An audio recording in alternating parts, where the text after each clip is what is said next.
Ya, baik. Selamat siang. Untuk suaranya bisa jelas terdengar. Siang Pak, jelas Pak. Ya, yang sudah hadir di eh, siang hari ini untuk mata kuliah termodinamika bisa mengaktifkan kameranya untuk bukti kehadiran kelas besar ya di sore sore hari ini merupakan gabungan ya, kelas gabungan dari kelas A, B, dan C.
Ya, Ya. kemudian untuk tampilan di layar share screen-nya sudah bisa keluar.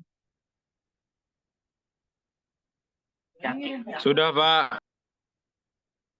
Ya, jadi di pertemuan ini kita masih melanjutkan ya, karena ini merupakan continue atau kelanjutan dari eh, pertemuan di minggu sebelumnya yang sudah dibahas beberapa hal mengenai sistem, kemudian lingkungan. Selanjutnya ada usaha atau yang biasa dikenal dengan eh, work ya. Nah, usaha ini bisa terjadi atau bisa eh, berfungsi jika ada nilai kalor atau panas yang diberikan ke dalam sistem tersebut. Kemudian di bagian selanjutnya adalah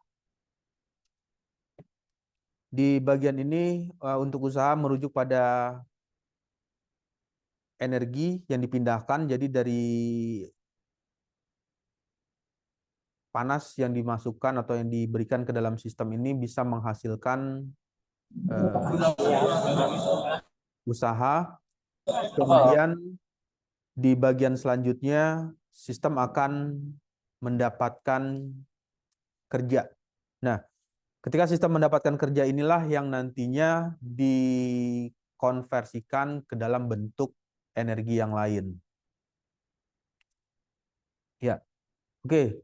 Lalu yang berikutnya adalah sebagai contoh, misalkan ada panas atau energi yang diberikan bisa menyebabkan yang namanya ekspansi. Ekspansi itu artinya perubahan volume di dalam sistem karena meningkatnya temperatur, karena ada peningkatan perpindahan panas. Nah, peningkatan ekspansi atau perubahan panas tersebut menyebabkan volume menjadi bertambah. Nah, pertambahan volume inilah yang menghasilkan usaha. Sehingga jika dituliskan, ini mudah ya di bagian ini untuk memahaminya. W itu merupakan singkatan dari kerja atau usaha. Usaha atau kerja ini merupakan perkalian antara nilai tekanan, ini adalah nilai tekanan, kemudian dikali dengan delta V ya. Delta V itu adalah perubahan volume. Jadi volume ini bisa saja mengalami perubahan, bisa melakukan ekspansi, pembesaran, atau volumenya mengalami pengecilan, penyusutan. Nah, perubahan volume ini yang tadi diartikan sebagai usaha. Jadi ada perubahan volume, kemudian dikalikan dengan tekanan, sehingga menghasilkan usaha.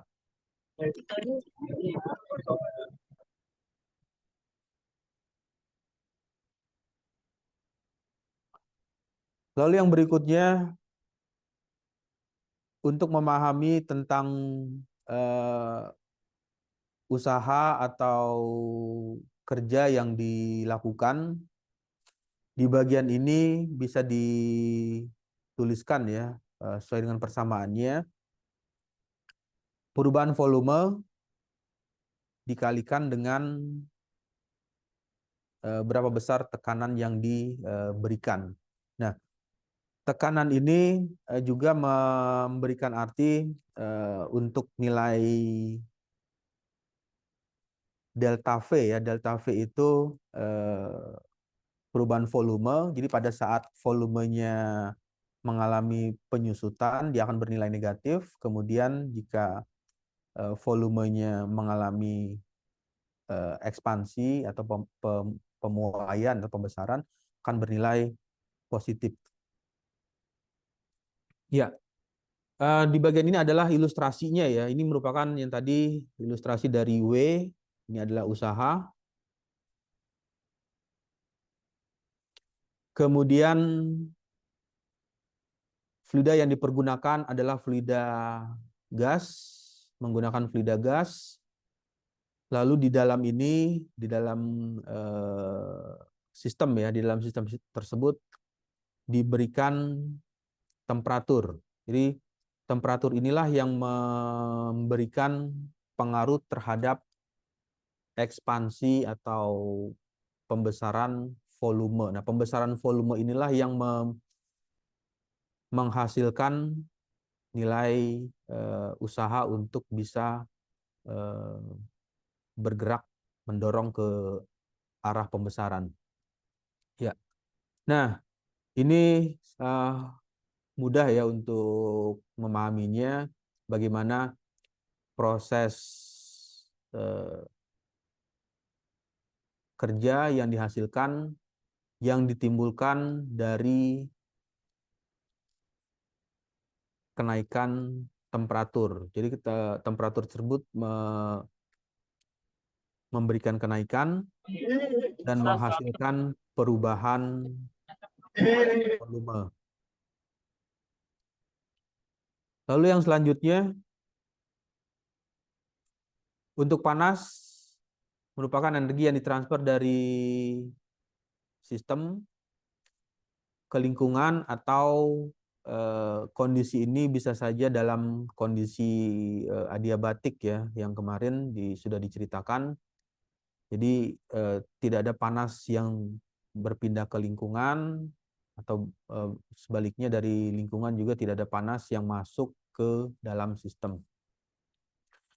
Prinsip dari panas akan berpindah jika ada perbedaan suhu. Jadi ada perbedaan suhu antara suhu yang lebih tinggi, jadi ada perbedaan. Ada suhu yang lebih tinggi dengan suhu yang lebih rendah. Jadi kalau misalkan di kondisi tersebut sudah mencapai kesetimbangan temperatur, suhunya sudah tidak mengalami perubahan lagi, maka perpindahan panas secara natural ya, secara alami tidak akan terjadi lagi.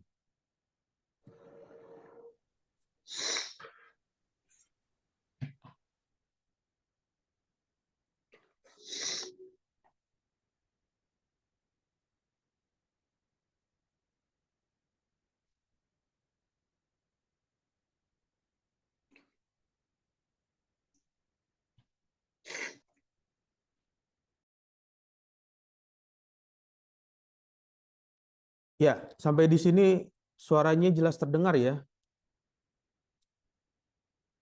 Jelas, Pak. Ya. Nah, ini nanti ada hubungannya dengan heat flux atau laju kalor yang dipindahkan di dalam sistem tersebut. Lalu yang selanjutnya ada arti atau pemahaman yang memberikan arti bahwa ketika kalor dilepas, maka sistem akan kehilangan energi, dan energi itu akan terbuang ke lingkungan, sehingga bentuk artinya itu heat flux-nya atau panasnya itu akan dialirkan ke lingkungan, sehingga memberikan arti bahwa nilai heat flux-nya bernilai negatif. Aplikasinya adalah di bagian sistem pendingin, kemudian di bagian ini ada air mendinginkan atau air yang berfungsi sebagai pendingin. Energi dalam bentuk kalor mengalir dari air menuju lingkungan.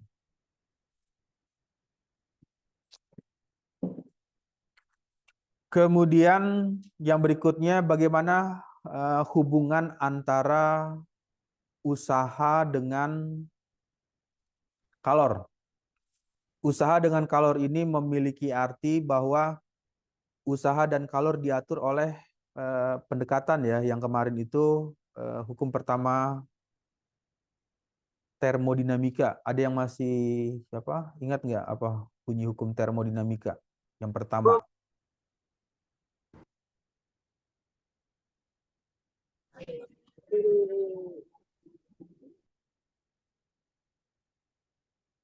Ya, gimana? Ada yang bisa menjawab apa bunyi dari hukum termodinamika yang pertama?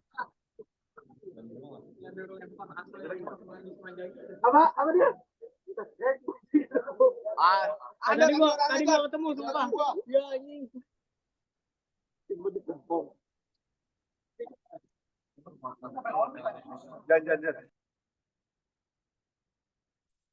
Ya.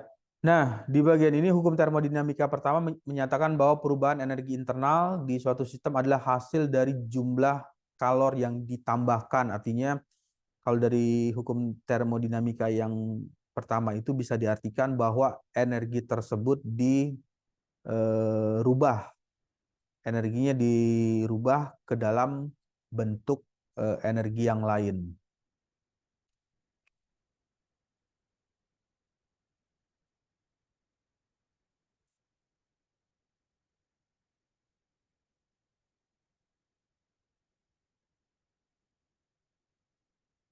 Kemudian yang selanjutnya ini merupakan ilustrasi ya, ilustrasi dari ada gambar, sebut aja misalkan ini adalah gambar, kita beri nama ini adalah gambar A, kemudian ini adalah gambar B. Antara gambar A dan B menggunakan fluida yang bekerja dengan fluida yang sama, berupa fluida gas. Lalu ada panas yang diberikan, temperatur dimasukkan ke dalam sistem tersebut. Yang terjadi adalah perubahan volume perubahan volumenya nanti bisa dilihat di bagian ini ya. Ini adalah perubahan volumenya. Nah, perubahan volume dengan kondisi yang lebih besar volumenya. Nah, ini seringkali diartikan sebagai usaha yang ditimbulkan oleh temperatur. Jadi temperatur tersebut memberikan usaha atau kerja untuk bisa menghasilkan energi. Nah,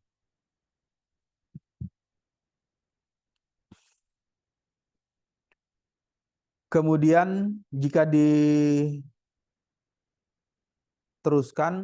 ke dalam bentuk persamaan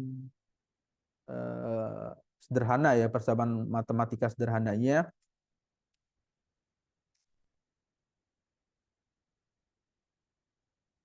nilai D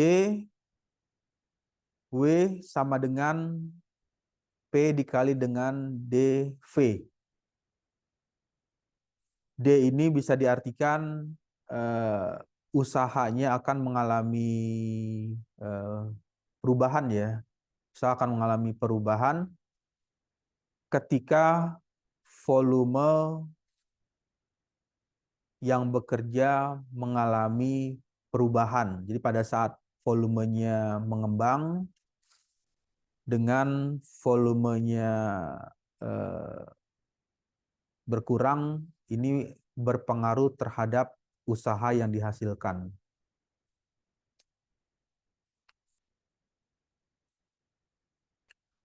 Ya, ini cukup mudah ya untuk memahami kondisi sederhananya bagaimana usaha tersebut bekerja yang dihasilkan dari proses pengubahan energi panas menjadi energi gerak.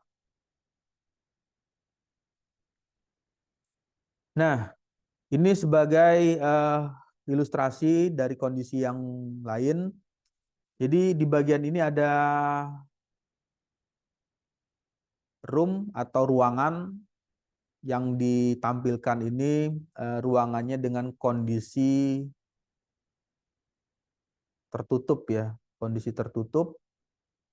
Kemudian di bagian ruangan tersebut diletakkan alat pendingin atau yang biasa disebut dengan apa? Kulkas ya atau refrigerator.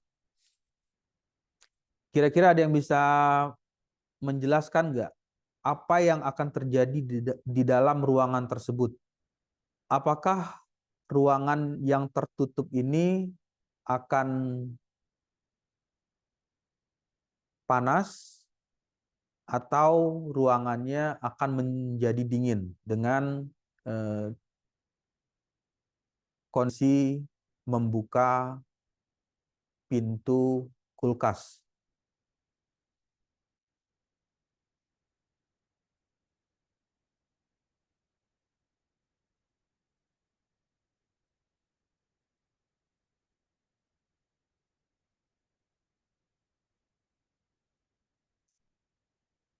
Suaranya jelas terdengar ya? Pak, mungkin untuk pertanyaan bisa ulang, Pak. Ya, yang bisa jelas terdengar mungkin bisa menjawab kira-kira apa yang terjadi di dalam ruangan tersebut. Apakah akan terjadi peningkatan panas atau ruangan tersebut dengan kondisi yang dingin? Izin menjawab, Pak. Jadi Ya. untuk ruangannya nanti jadi ikut mendingin karena ada salah satu hukum termodinamika yang kalau misalkan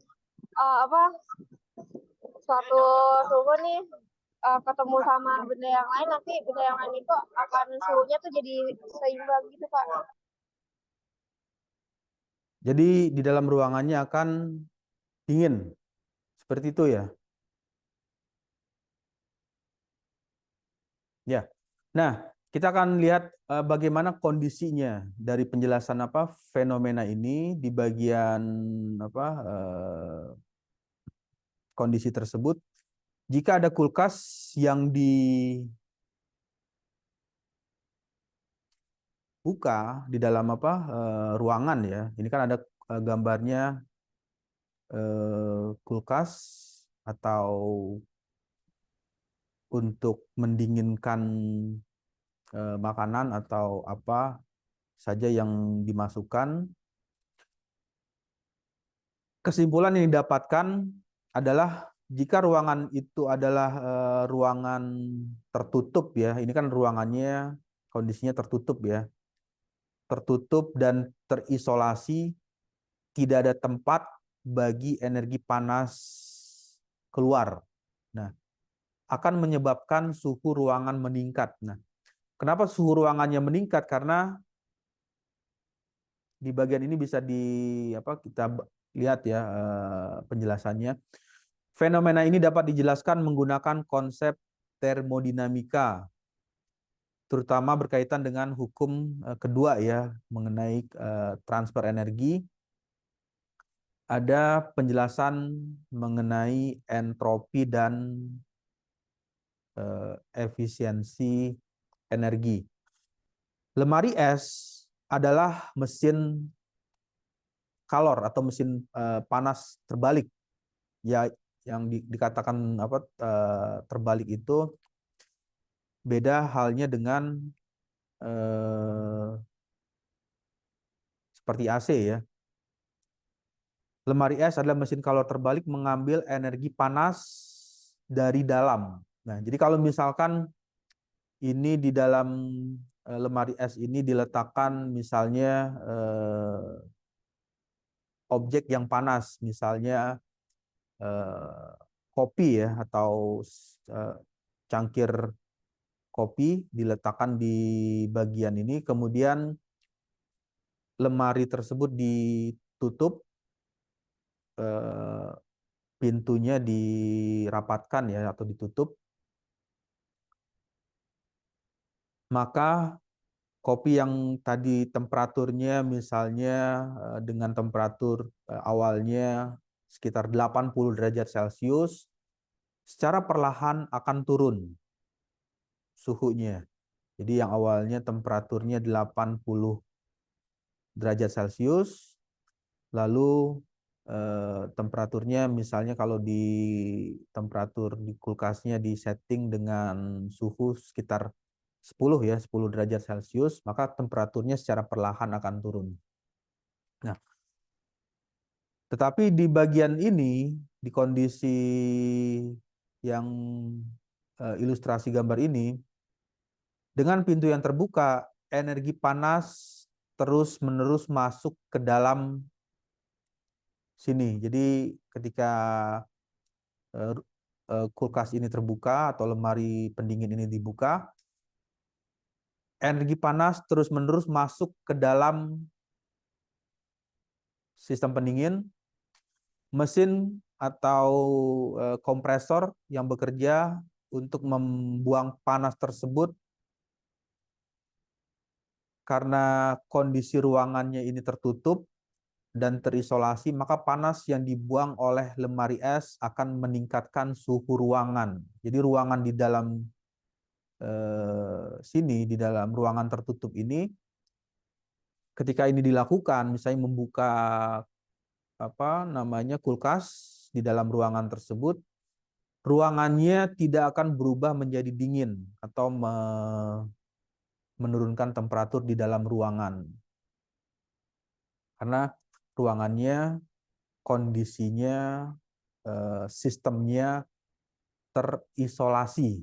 Terisolasi itu tertutup ya. Jadi kalau misalkan ini di dalam ruangan kamar atau ruangan khusus, ruangannya tertutup, jadi panas dari lingkungan tidak bisa masuk ke dalam ruangan.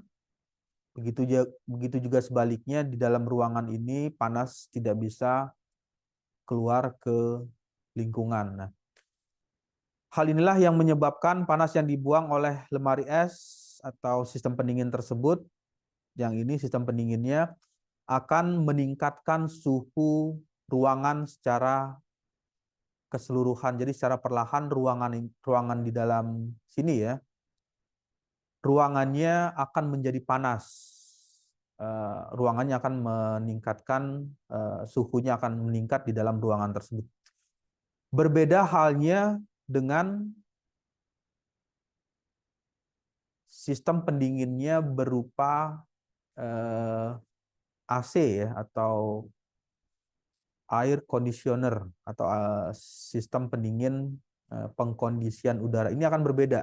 Jadi kalau misalkan nanti coba aja di rumah ada kulkas, ya letakkan kulkasnya atau lemari pendinginnya di dalam ruangan. Kemudian coba dibuka lemari pendingin tersebut, lalu ruangannya ditutup, maka ruangannya tersebut secara perlahan akan meningkatkan temperatur di dalam ruangan tersebut. Tetapi akan berbeda jika yang diletakkannya itu adalah sistem pendinginnya berupa AC. Nah, AC ini memberikan udara atau temperatur yang dimasukkan ke dalam ruangan tersebut menjadi lebih dingin. Hal inilah yang menyebabkan atau memberikan pemahaman kenapa sistem pendingin ini ya, lemari es itu kalau dari pabrikasi itu kan sering kali diinformasikan ya dari pabrik kulkas atau sistem pendingin itu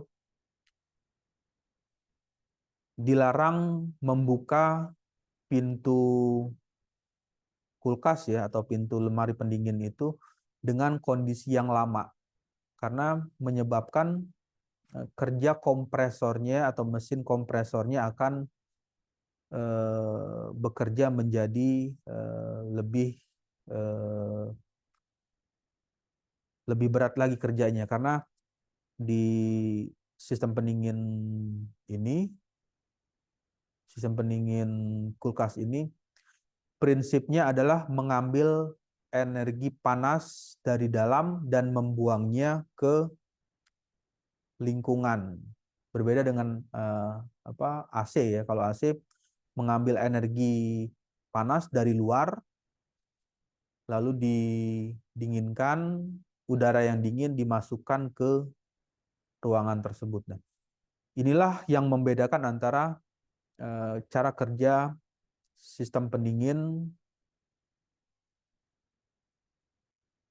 refrigerator atau kulkas dengan sistem pendingin AC. Ya, lalu yang berikutnya, suaranya jelas stabil terdengar ya? Jelas, Pak. Jelas, Pak.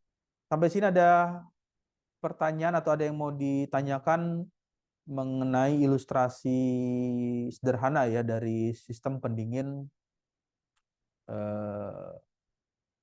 tersebut. Nah, di bagian ini ada kasus lagi ya, atau ilustrasinya. Ini ada kipas. Kipasnya sama seperti kondisi yang tadi, masuk atau diletakkan di dalam ruangan. Jadi di dalam ruangan, ini adalah ruangan yang terisolasi atau tertutup, sehingga udara juga tidak bisa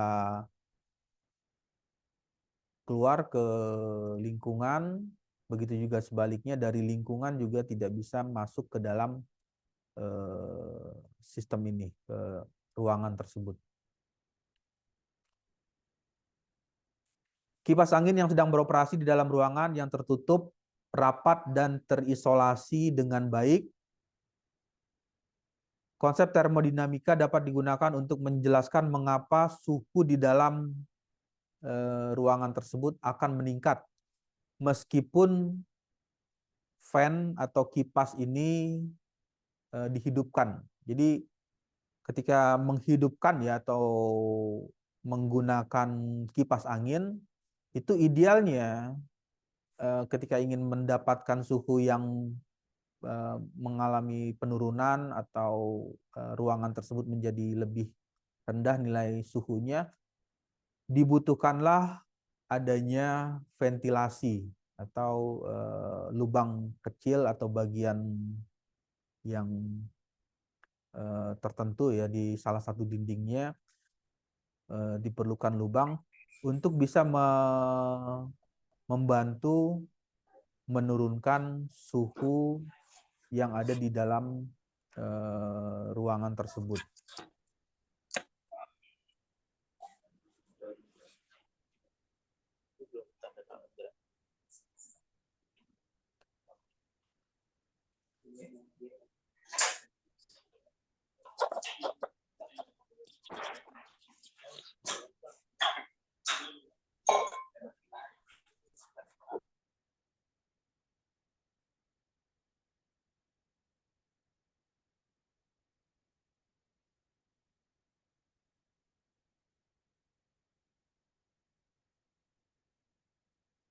Nah, kemudian yang berikutnya adalah kipas angin bekerja dengan mengubah energi listrik menjadi energi mekanik yang kemudian menghasilkan udara. Sebagian dari energi ini diubah menjadi panas karena resistensi listrik di dalam motor dan gesekan mekanis inilah yang menyebabkan naiknya temperatur di dalam ruangan tersebut. Jadi pada saat menggunakan fan atau kipas angin di dalam ruangan, itu pastikan kalau misalnya menginginkan ruangan tersebut mengalami penurunan suhu, pastikan ada bagian dari sisi ruangan tersebut menjadi saluran masuk udara bisa masuk ke dalam ruangan tersebut.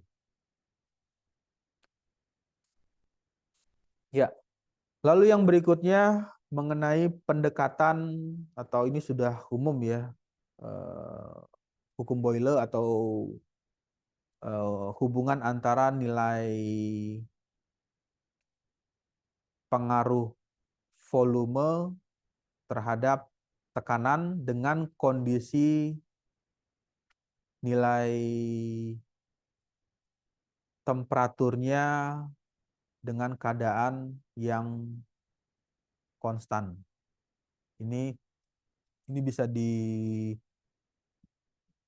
dari ilustrasi gambar ini. Ada suatu sistem seperti ini ya, diilustrasikan. Temperaturnya 300 Kelvin dengan kondisi suhu yang dijaga konstan, sama ya, tidak mengalami perubahan suhu, kenaikan atau dinaikkan suhunya menjadi 400 atau menjadi 500, atau suhunya diturunkan menjadi 200 atau 100, tapi dijaga konstan. 300 yang terjadi adalah perubahan volume terhadap tekanan. Pada suhu tetap, volume suatu gas berbanding terbalik dengan tekanan yang diberikan di sistem tersebut. Sehingga bisa ditulis P dikali dengan V itu nilainya konstan. Konstan ini bisa diartikan sebagai temperatur atau suhu yang diberikan ke dalam sistem tersebut. Ini ada suhu ya atau temperaturnya bernilai konstan. Nah, nilai konstan ini yang memberikan pengaruh terhadap perubahan volume dan perubahan temperatur. Kemudian yang berikutnya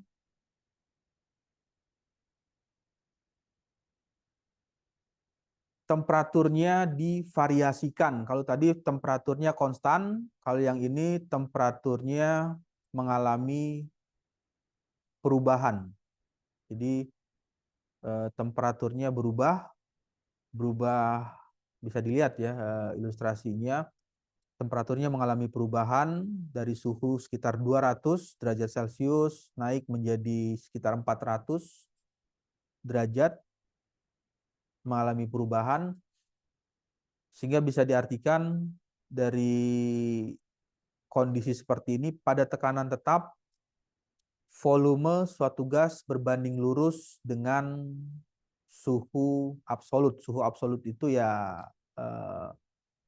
perubahan yang terjadi di dalam sistem tersebut. Jadi suhunya mengalami perubahan. Sehingga bisa dituliskan persamaannya itu adalah V berbanding T. Jadi volume berbanding dengan temperatur. Nilainya adalah konstan. Jadi kalau dituliskan V1 berbanding dengan T1 akan sama dengan V2 berbanding dengan T2. Nah, ini nanti seringkali masih dipergunakan ya sebagai teori dasar untuk melakukan analisis di dalam sistem yang tertutup. Itu nanti bisa dilakukan analisis dengan pendekatan perubahan volume terhadap temperatur yang diberikan.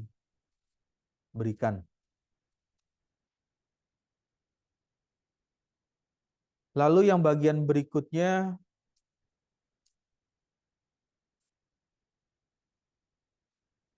volume tetap, tekanan gas berbanding lurus. Yang dimaksud dengan volumenya tetap, misalnya ini ya, ini ada ilustrasi. Ada fluida yang dimasukkan ke dalam, sebut saja misalnya ini adalah ban ya, atau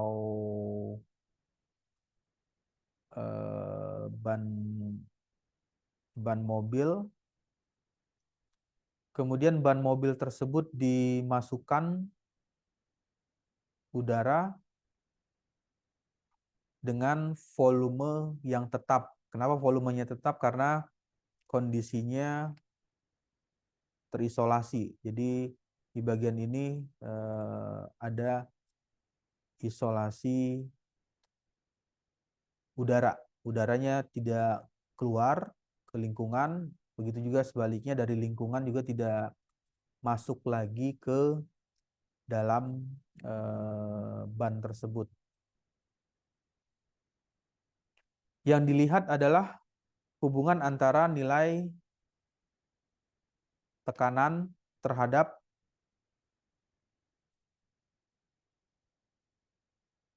perubahan suhu. Jadi ketika temperaturnya naik, maka volumenya di bagian ini akan mengalami pemuaian atau mengalami pembesaran ya. Jadi kalau di grafiknya, kalau misalnya temperaturnya bertambah dari 260 menjadi 300 Kelvin, maka volumenya akan meningkat, yang awalnya dari 2,6 bisa bertambah menjadi 3 atmosfer ya nilainya untuk nilai tekanannya. Sehingga bisa dituliskan P1 berbanding T1 sama dengan P2 itu berbanding T2. Ya, sampai sini ada yang mau ditanyakan atau mau didiskusikan mengenai pengaruh temperatur terhadap perubahan volume.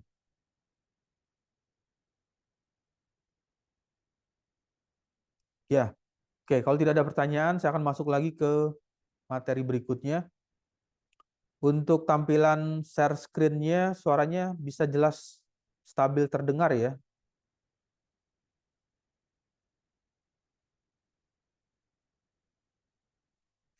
Nah, di bagian berikutnya ada sifat-sifat murni dari suatu zat. Sifat murni merupakan hal yang penting ketika Anda memahami berbagai kondisi yang ditimbulkan karena adanya tekanan, ada volume, dan ada suhu.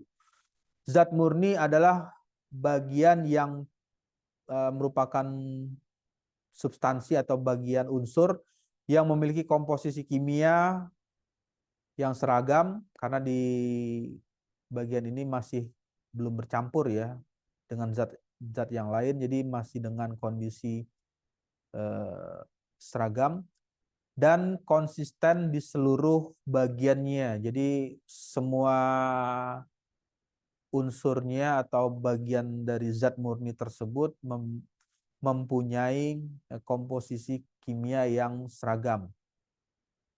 Zat tersebut bisa saja dengan kondisi fasenya, fase padat, cair, atau gas.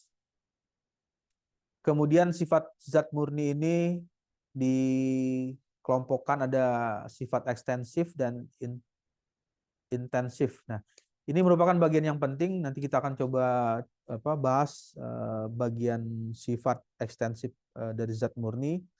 Yang pertama, sifat ekstensif adalah sifat yang bergantung pada ukuran. Jadi ada ukuran atau jumlah dalam sistem. Contoh ekstensif meliputi yang pertama, karena ini merupakan ukuran ya, yang bergantung pada ukuran. Ukuran itu bisa diartikan zatnya dalam bentuk berapa besar nilai volume. Jadi kalau misalnya zatnya dengan fase padat, cair, atau gas, berapa volume dari zat tersebut. Kemudian energi internal, energi yang ada di dalam zat tersebut, energinya. Total energi yang terkandung dalam zat akibat gerakan molekul dan interaksi antar molekul. Inilah arti dari energi internal yang dimiliki zat tersebut.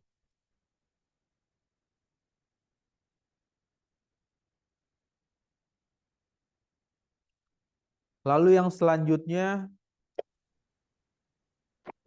massa. Massa ini jumlah zat murni yang ada di dalam sistem. Ya. Ini yang perlu diingat ya ketika melakukan analisis sifat ekstensif dari zat murni tersebut memiliki arti. Yang pertama adalah berapa besar nilai volume yang dimiliki oleh zat tersebut. Kemudian energi internal, lalu massa dari zat tersebut. Lalu yang berikutnya sifat intensif. Tadi menceritakan ekstensif, lalu yang berikutnya intensif. Intensif ini adalah sifat yang tidak bergantung. Jadi ada sifat yang tidak bergantung pada ukuran atau jumlah zat. Sebagai contoh, ini tidak bergantung pada ukuran ya. Kalau tadi kalau ukuran itu bisa diartikan sebagai volume. Nah, ini tidak bergantung pada ukuran. Yang pertama adalah besarnya nilai tekanan pada zat tersebut. Kemudian suhu, berikutnya adalah densitas. Densitas ini sudah familiar ya, atau sudah paham, merupakan massa per satuan volume. Jadi perbandingan antara besarnya massa per satuan volume dari zat tersebut. Lalu yang selanjutnya adalah nilai spesifik entalpi. Spesifik entalpi ini merupakan entalpi per satuan massa, merupakan ukuran volume merupakan energi dalam yang disesuaikan dengan kerja dari tekanan terhadap perubahan volume. Lalu yang berikutnya adalah perubahan fase. Jadi zat murni tersebut bisa saja mengalami perubahan. Bisa berubah dari fase padat karena kenaikan temperatur, berubah menjadi fase cair, lalu di bagian akhirnya mengalami perubahan menjadi fase gas. Diagram fase adalah representasi yang menjelaskan kondisi tekanan dan suhu di mana zat murni ini berubah dari fase satu ke fase yang lain. Jadi fasenya itu bisa dari fase gas ketika temperaturnya diturunkan berubah menjadi fase cair, itu bisa saja terjadi di zat murni tersebut. Kemudian ada titik triple atau titik yang memberikan makna bahwa pada kondisi ini fasenya bisa saja berada pada fase padat, fase cair, dan fase gas dengan kondisi zat murni tersebut dengan kondisi kesetimbangan secara termodinamik. Nah, lalu yang berikutnya proses siklus. Proses dan siklus termodinamika. Pada analisis termodinamika ini sifat murni, zat murni digunakan untuk memahami proses dan siklus yang terjadi. Siklus umumnya itu digunakan siklus Rankine, karena pada siklus Rankine ini terjadi perubahan fase dari fase cair berubah menjadi fase uap. Ini seringkali dipergunakan. Nanti kalau misalnya ada yang melakukan PKL ya, atau praktek kerja lapangan di pembangkit listrik tenaga uap, itu nanti melakukan analisisnya menggunakan siklus Rankine atau siklus yang nanti bisa dipergunakan untuk memahami proses perubahan fase dari fase cair berubah menjadi fase uap.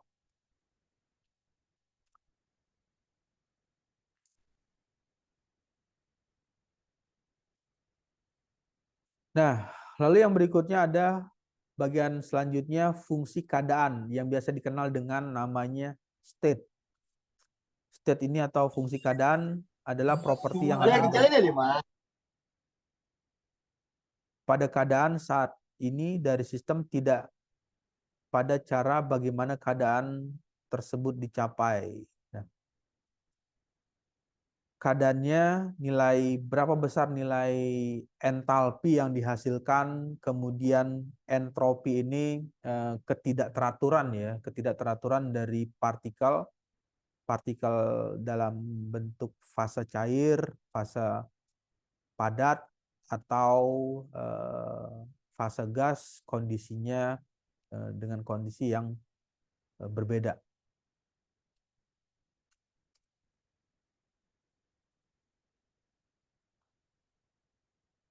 Ya, oke, baik. Untuk slide berikutnya bisa jelas terlihat ya. Jelas, Pak. Ya, nah di Jelas, bagian ini ada laju perubahan energi dengan asumsi sistemnya itu adalah sistem tertutup. Jadi di sistem tersebut, ketika sistem ini tertutup, energi tidak dapat keluar atau masuk, sehingga perubahan energi yang terjadi di dalam sistem tersebut hanya bergantung pada proses yang terjadi di dalam. Jadi ketika sistem tersebut terisolasi atau tertutup, perubahan energi yang terjadi itu dipengaruhi atau bergantung pada proses yang terjadi di dalam sistem tersebut. Nah, apakah sistem tersebut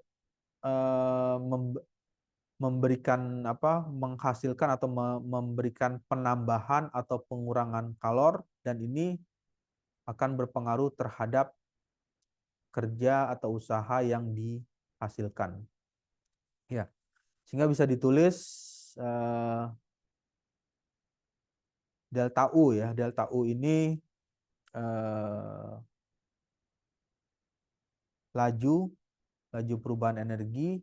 Ini Q ini adalah nilai kalor atau heat flux yang bekerja dikurangi dengan usahanya. Perubahan energi internal sistem, Q itu adalah panas yang ditambahkan. Panas ini bisa saja ditambahkan ke dalam sistem, sehingga nilainya kalau misalnya panasnya itu bertambah. Positif jika panas masuk ke dalam sistem. Kalau misalnya panas itu dibuang ya ke lingkungan atau didistribusikan atau terbuang ke lingkungan, maka nilai Q-nya bernilai kurang atau bernilai negatif. W ini adalah kerja yang dilakukan oleh sistem.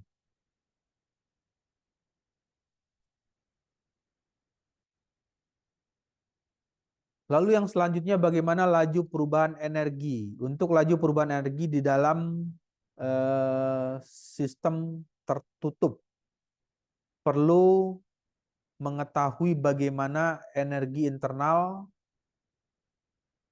panas, dan kerja berubah terhadap waktu. Sebagai contoh, persamaan laju perubahan energi, ini bisa dibaca ya di bagian ini. Untuk nilai DU per DT itu adalah perubahan energi internal terhadap waktu. Di bagian ini ada perubahan energi terhadap waktu yang dilakukan. Kemudian untuk dQ per DT adalah laju perpindahan panas. Jadi seberapa cepat panas yang masuk ke dalam sistem. Dan di bagian ini dou W per dou T merupakan laju yang dilakukan oleh sistem per satuan waktu. Ya, nah ini adalah ilustrasi singkat ya. Ini bisa dilihat di bagian ini dari gambarnya ada penjelasan kondisi 1, state 1, kemudian state 2 atau keadaan 2, dan state 3 itu adalah keadaan 3. Untuk keadaan 1, kondisi pertama, tekanan yang ada di dalam sistem ya. Ini dalam sistem ini tekanannya 1 atmosfer dengan temperatur 20 derajat Celcius. Lalu di bagian selanjutnya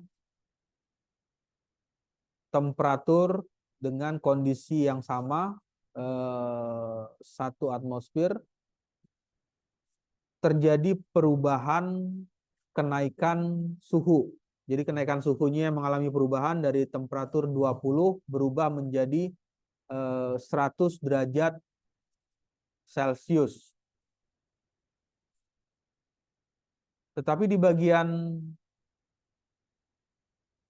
yang berikutnya, temperaturnya masih tetap sama, 100 derajat Celcius, tekanan 1 atmosfer dengan tekanan yang sama. Nah, untuk gambar pertama, pada kondisi awal air berada pada tekanan 1 atmosfer, suhu 20 Celcius, ini cairan mengalami kompresi. Kompresi itu artinya dimampatkan ya. Compressed liquid. Cairan terkompresi oleh kondisi di bagian tersebut tidak dalam kondisi jenuh atau uap, mengalami penguapan. Lalu yang berikutnya state 2, setelah dipanaskan suhu air mencapai 100 Celcius tetapi tekanan masih tidak mengalami perubahan. Jadi di bagian ini kondisinya tekanannya konstan. Jadi tidak dinaikkan tekanannya, tekanan konstan. Pada titik ini air menjadi cairan jenuh atau saturated liquid. Jadi pada kondisi state 2 ini air cair jenuh, yang berarti air sudah berada pada suhu di mana siap untuk mengalami proses penguapan. Jadi pada bagian selanjutnya di state ketiga ini perubahan volumenya mengalami peningkatan ya. Jadi bisa dilihat di gambarnya volumenya mengalami pembesaran. Kita semalam. Iya. SMP sih. Gue mikirnya tadi SD. Nah, kemudian yang berikutnya di state 3 ini setelah lebih banyak panas yang ditambahkan, sebagian air mulai menguap menciptakan cair atau uap pada suhu 100 Celcius dan tekanan masih dengan kondisi konstan, tidak mengalami perubahan. Campuran ini terdiri dari cairan jenuh dan uap jenuh. Selama proses ini suhu dan tekanan dijaga tetap konstan. Jadi suhu 100 Celcius ini juga sama, 100 Celcius dengan tekanan yang sama, tekanan konstan. Tetapi jumlah uap di dalam campuran mengalami peningkatan. Nah, ini bisa dilihat di bagian saturated vapor, uapnya mengalami peningkatan.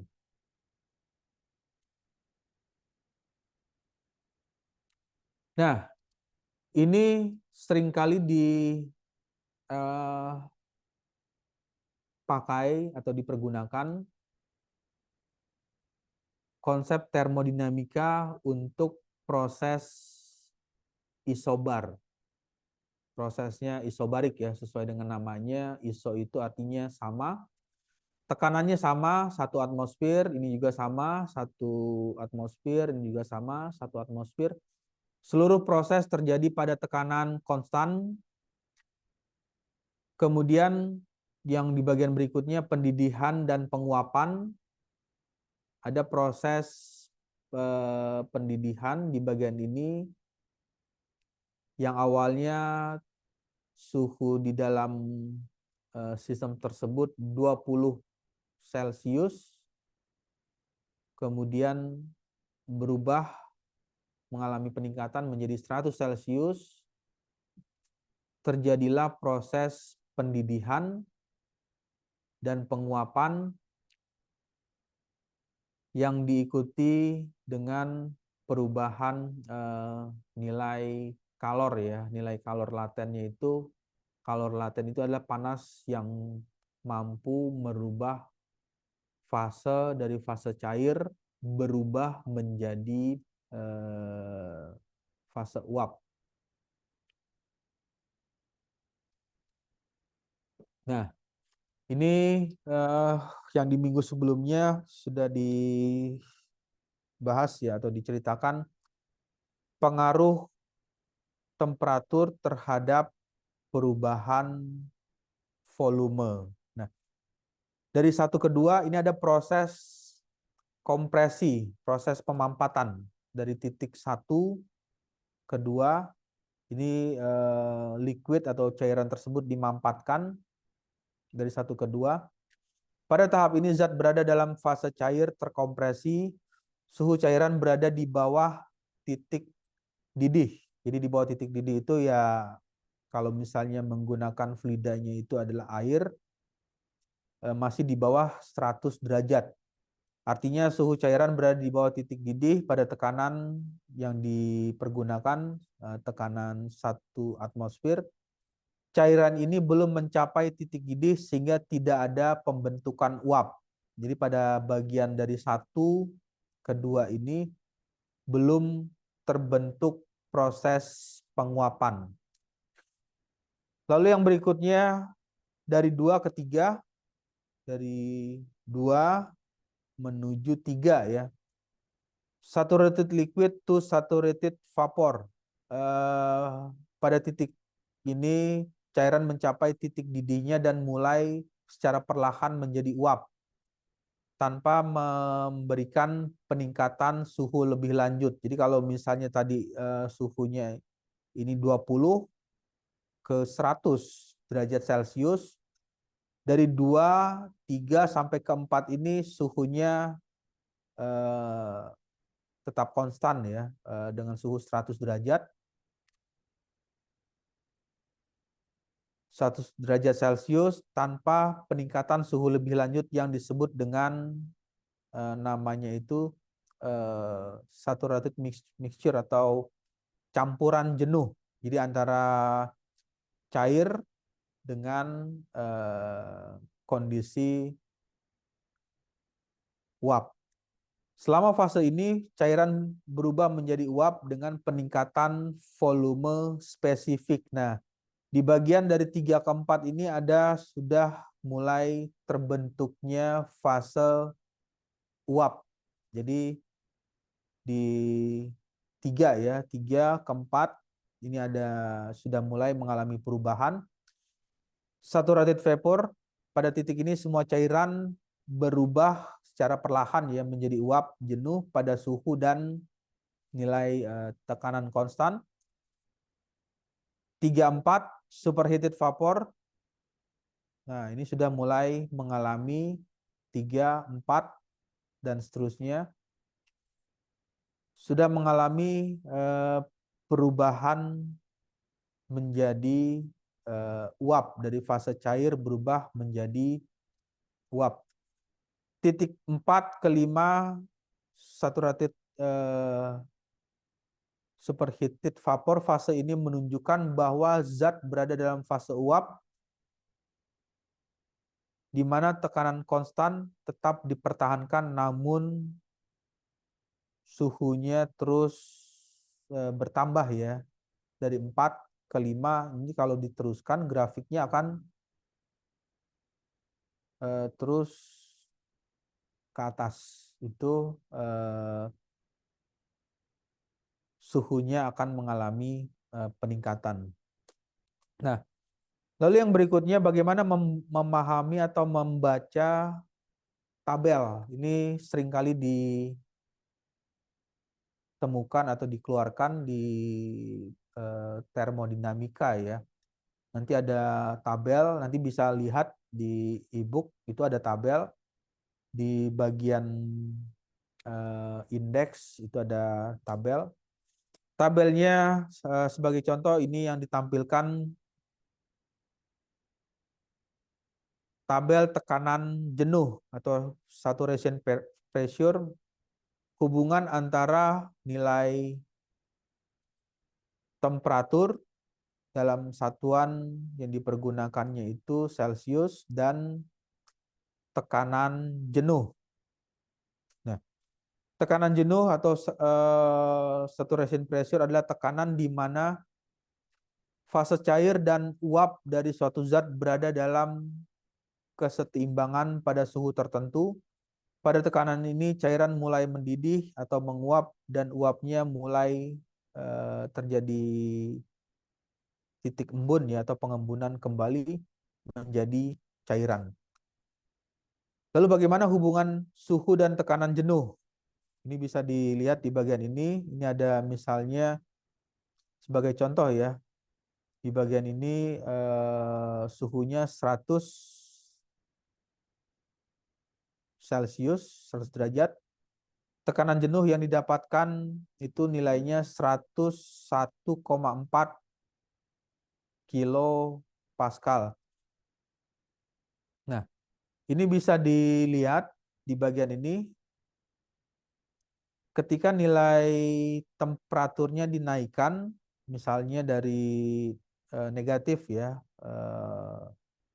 min 10,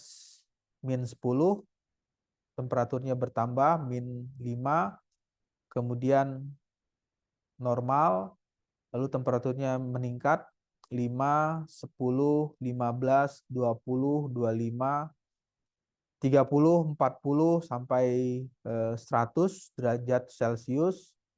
Yang terjadi adalah perubahan nilai tekanan. Jadi nilai tekanannya bisa dilihat dari tabel ini mengalami peningkatan nilai tekanannya.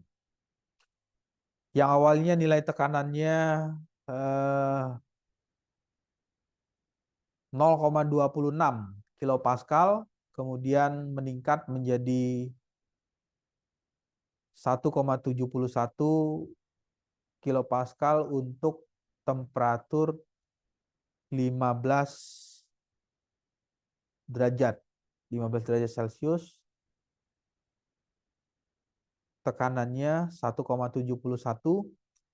Selanjutnya tekanan meningkat lagi, maka temperaturnya akan mengalami peningkatan. Penggunaan tabel ini dalam aplikasi praktis atau aplikasi lapangannya atau aplikasi engineering ya, itu nanti bisa ditemukan dalam sistem boiler, sistem pemanas ya. Boiler itu uap, jadi ada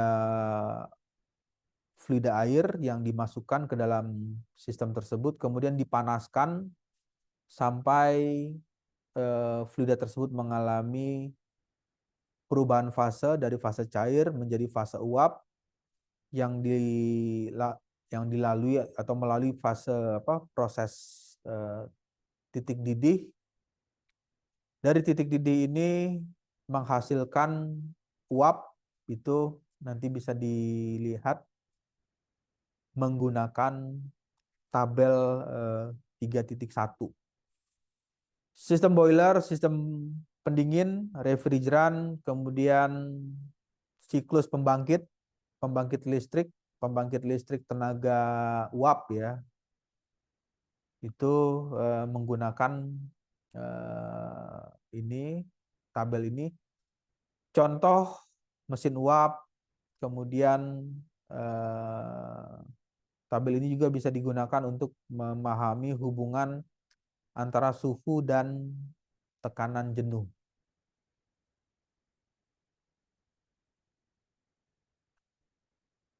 Kemudian yang berikutnya tabel variasi tekanan atmosfer. Untuk tabel tekanan atmosfer ini ada hubungan nilai elevasi. Elevasi itu artinya ketinggian. Ketinggiannya ini dihitung di atas dari atas permukaan laut ya. Jadi kalau misalnya mulai menghitungnya itu nilai ketinggiannya dari permukaan laut, bukan menghitung dari ketinggian ketinggian gunung. Jadi dihitungnya dari ketinggian permukaan air laut.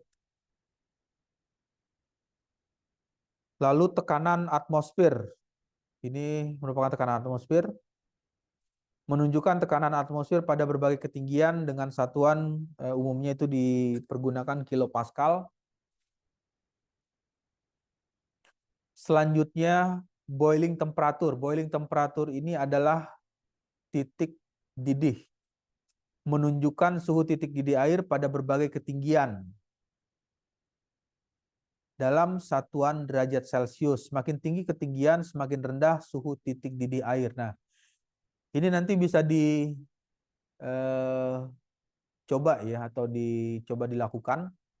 Jadi ketika berada di laut atau di pinggir laut ya, itu pada saat memanaskan air, air akan mendidih pada suhu 100 derajat Celcius. Jadi pada saat suhu 100 derajat Celcius, air akan mulai mendidih. Tetapi pada saat ketinggiannya itu 20.000, nanti bisa dicoba ya. Kalau pergi ke pegunungan atau ke daerah tempat yang lebih tinggi, suhu didihnya atau temperatur untuk mendidihkan air tersebut akan mengalami penurunan. Nah, ini dipengaruhi oleh perubahan ketinggian dan perubahan nilai tekanan yang terjadi di sistem tersebut.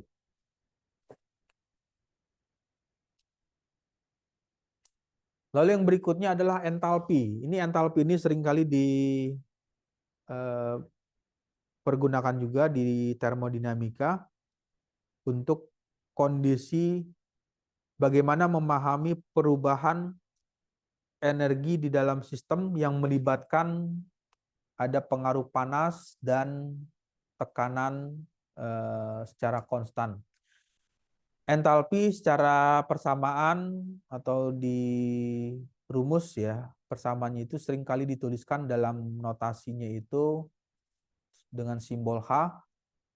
Suatu fungsi keadaan yang didefinisikan sebagai jumlah dari energi internal U dari suatu sistem ditambah dengan hasil kali dari tekanan dikalikan dengan volume, sehingga bisa dituliskan H sama dengan U ditambah P dikali dengan V. Jadi ini adalah nilai entalpi. Ya. Lalu yang berikutnya adalah tabel sifat termodinamika dengan fluida air yang dipergunakan dalam kondisi jenuh. Di bagian ini ada penjelasan dari tabel, ada temperatur, kemudian ada saturation pressure, specific volume of saturated liquid, ini VF ya. Ini bisa memberikan arti menunjukkan volume spesifik dari air dalam fase cair jenuh pada suhu tertentu. Nah, suhu tertentunya ini 85. Saturated liquidnya 0,001032 dengan satuan meter kubik per kilogram. Lalu yang berikutnya specific volume of saturated vapor. Ini ada nilainya. Saturated vapor dengan nilai satuan yang sama, meter kubik per kilogram.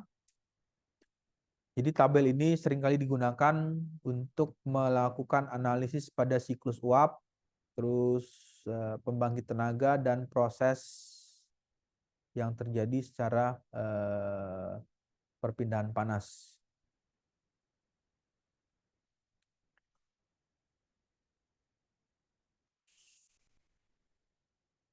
Ya, oke, baik, sampai sini ada pertanyaan atau ada yang mau ditanyakan? Kemudian untuk perkuliahan di sore hari ini untuk absensi bisa menuliskan di absen kehadiran ya, untuk absen kehadiran di Google Classroom dengan menuliskan sesuai dengan kelasnya, apa kelas A, kelas B, atau kelas C, nanti dituliskan di bagian absennya.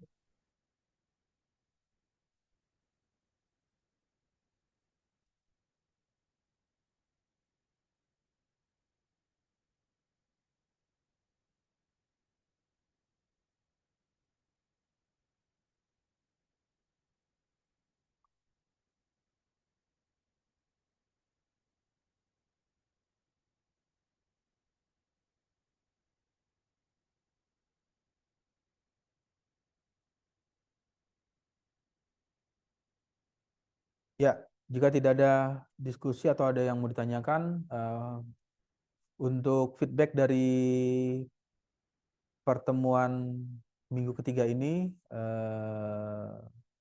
nanti bisa dibaca lagi teori mengenai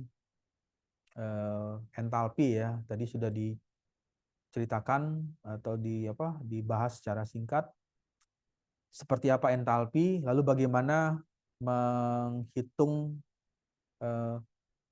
pertanyaan yang dituliskan. Sebuah sistem mengandung 2 kg air. Yang pertama suhunya itu 25 ya derajat Celcius dan tekanan 100 kilopascal.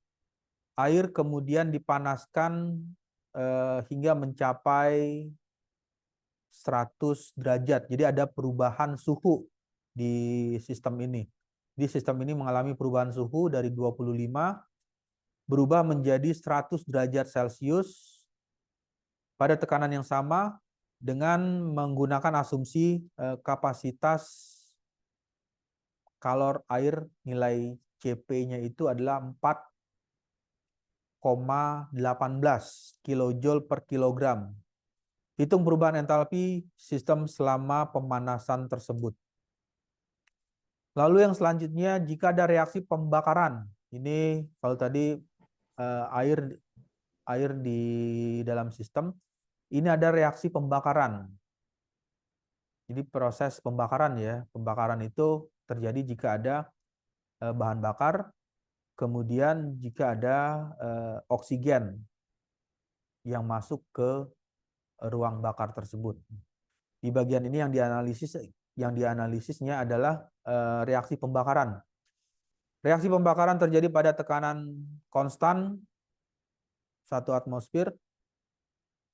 Reaksi ini melepaskan 250 kilojoule energi dalam bentuk panas jika volume gas yang terlibat dalam reaksi ini mengalami peningkatan ya 0,05 meter kubik dan tekanan konstan sebesar 101,33 kilopascal.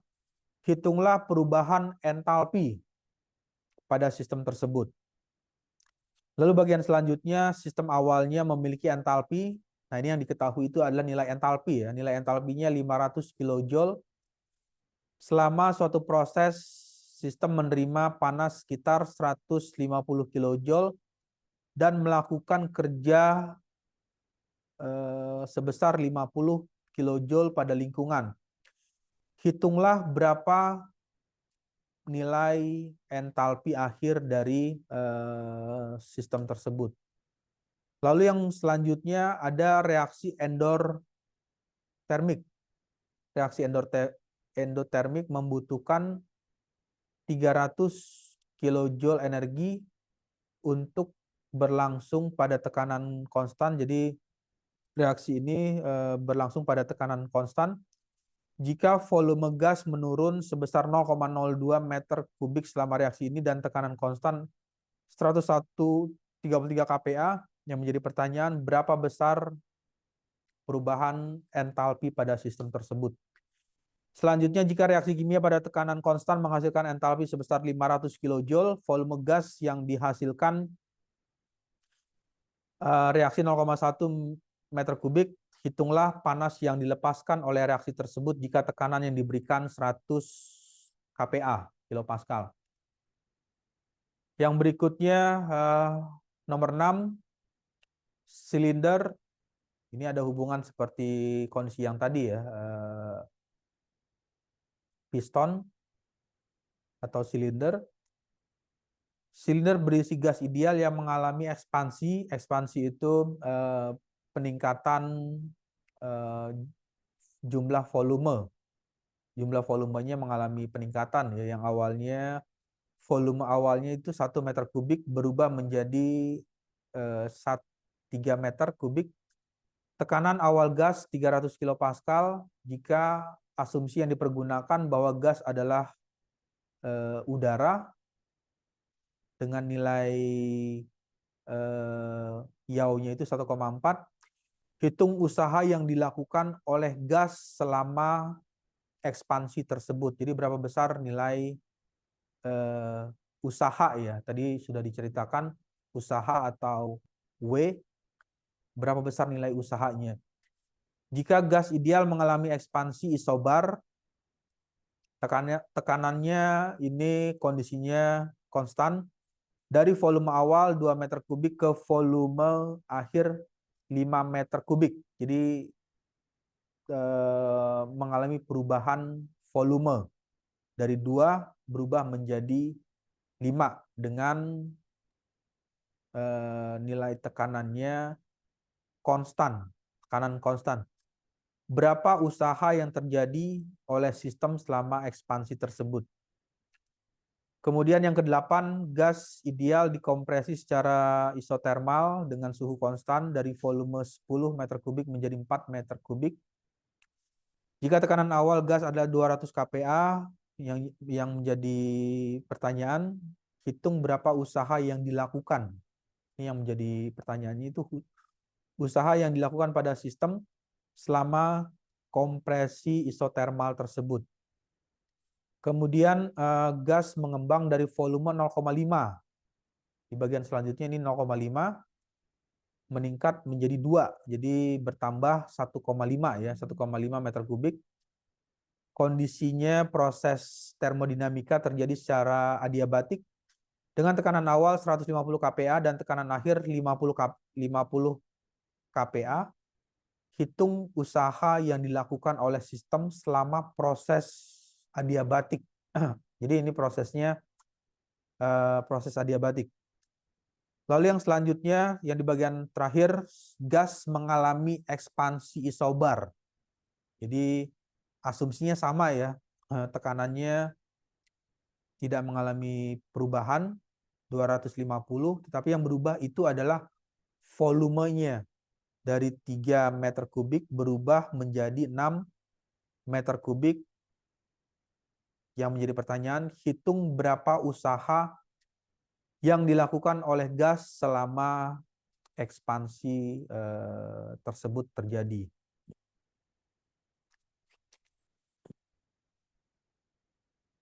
Ya, oke, baik. Jadi itu adalah feedback dari perkuliahan untuk sore hari ini untuk mata kuliah termodinamika yang tadi sudah dibahas mengenai usaha, kemudian kerja, lalu nilai perubahan entalpi yang terjadi di dalam suatu sistem.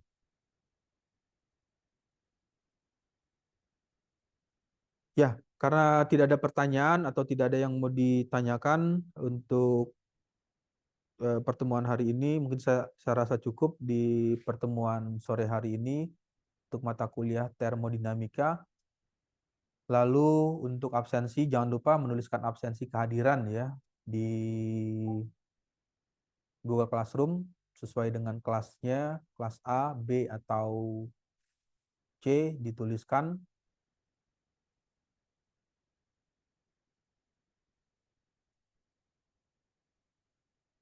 Sesuai kelasnya, oke. Kemudian jika tidak ada pertanyaan, mungkin saya rasa cukup di pertemuan sore hari ini. Saya ucapkan selamat sore